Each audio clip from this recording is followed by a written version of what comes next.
Hello, my wonderful people. Welcome back to Pearl's Learning Zone. My name is Olorundamilola Onomsi. If you're just joining us, we have been talking about the 5 learning areas of ages 0 to 5. And today we'll be talking about social and emotional development. Social and emotional development is building foundations for relationships and well-being. Children building relationships with their caregivers, their parents, or anybody taking care of them at that time. And also it can be done through interactions, maybe smiling, they can smile, playing together. Social and emotional development is important for relationships.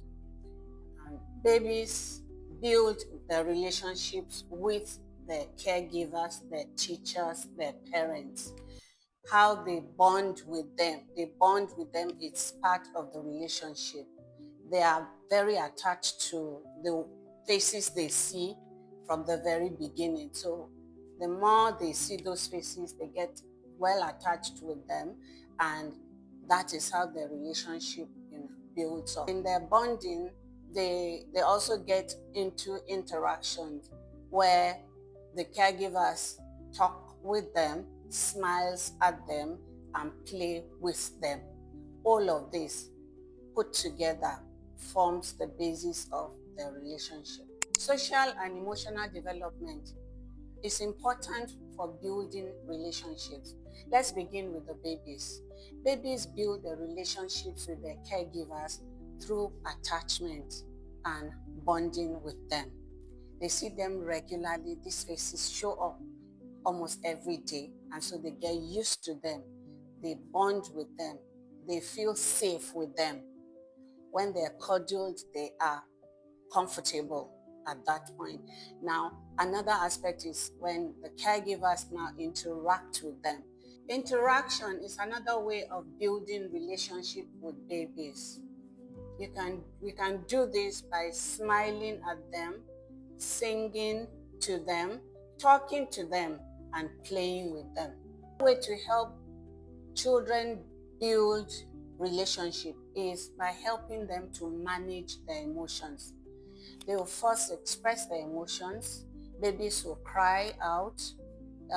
Toddlers will probably shout. And those who are a little, older, like the preschoolers and those in the nursery, can just say things like, "I'm angry." When these are done, we do not shout them down. What adults that are there should do is validate those actions and then encourage them to talk about it. And then that action from the adults there creates a form of relationship. There is some form of bonding. There's some form of closeness.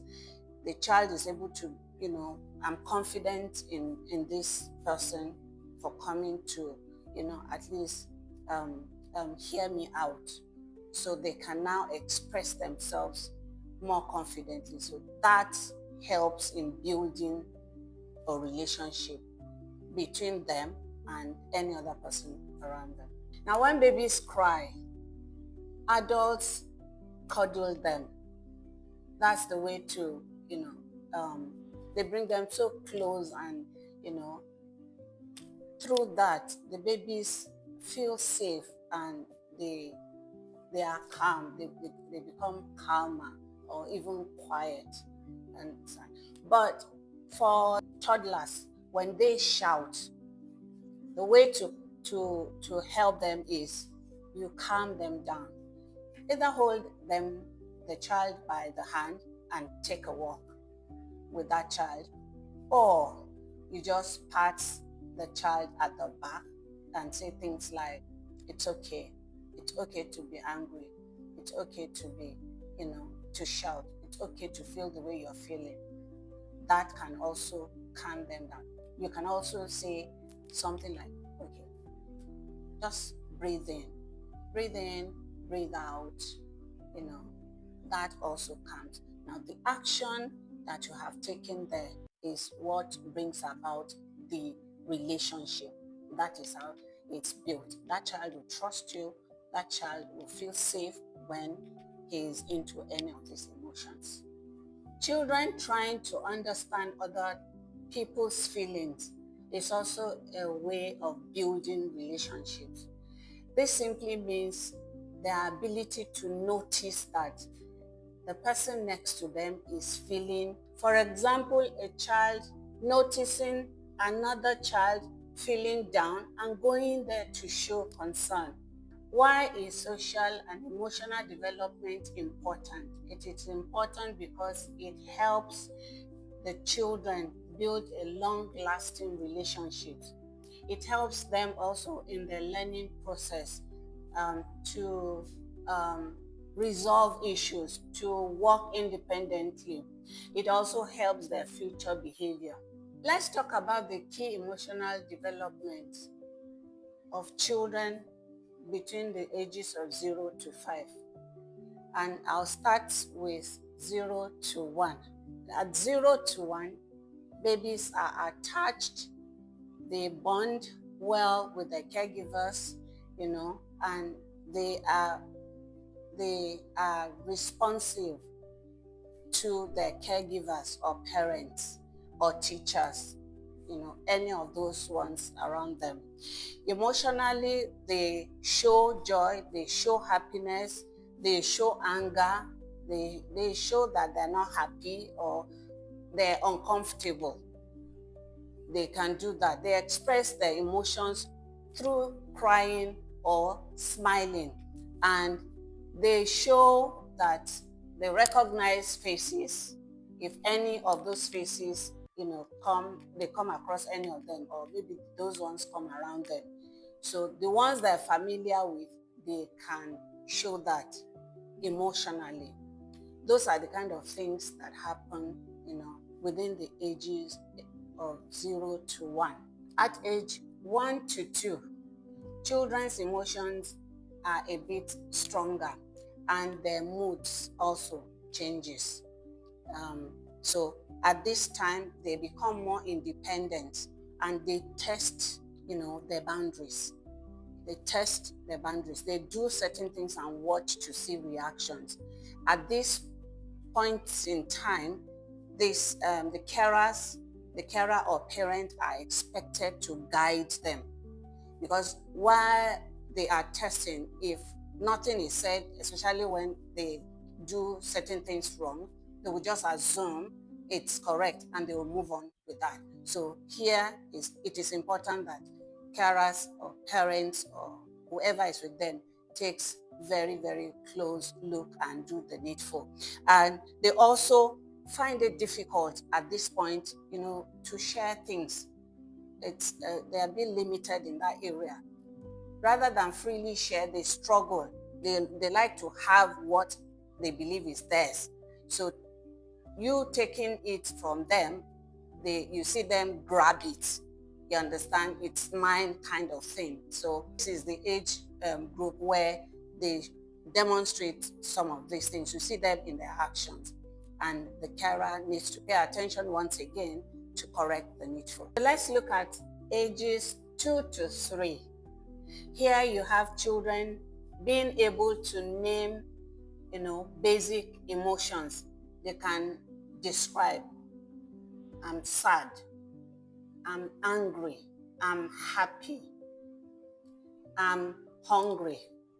They can do that. They can also do parallel play, meaning two children playing alongside, not necessarily playing together. So every one of them, each of them rather, is doing his or her own thing, building block or, doing sand play, anything, but not together, but within the same area. You can also have them, do things independently. Their independence in this case is on the increase. They like to dress themselves. They like to wear their shoes by themselves with nobody helping them. They like to brush their hair, dress up, button up. They do these things, together. All of these things are things that children within this age group do. Now, they also make their choices. They like to do that. Children within this age, so we should allow them. Maybe they're going out to a friend's party and you have maybe 2, 3 wares, and you can give them the opportunity to pick whichever one they want. Children within this age group can do that. For ages 3 to 4, you can see them do what you call cooperative play. Here what they do is they work together over the project. Let's call it a project. But they work together as a team. They have the same goal they're working towards. So every individual's effort is geared towards achieving that set goal. So for example, they want to build a castle. Whatever they do as individuals is gearing towards ending up with the castle. That is cooperative play. Children following simple social rules is another key development. Here they say things like thank you for someone doing something to them. Say please, maybe for taking excuse. They say sorry when they have done something not too good. Children within this age bracket also form friendship with each other. They play together, they hug themselves, they show kindness to each other, they basically share things together. That bonds them together. They increase also in their confidence increases. They want to try new things all by themselves. So a child who is not writing before suddenly picks a pencil up and starts to scribble.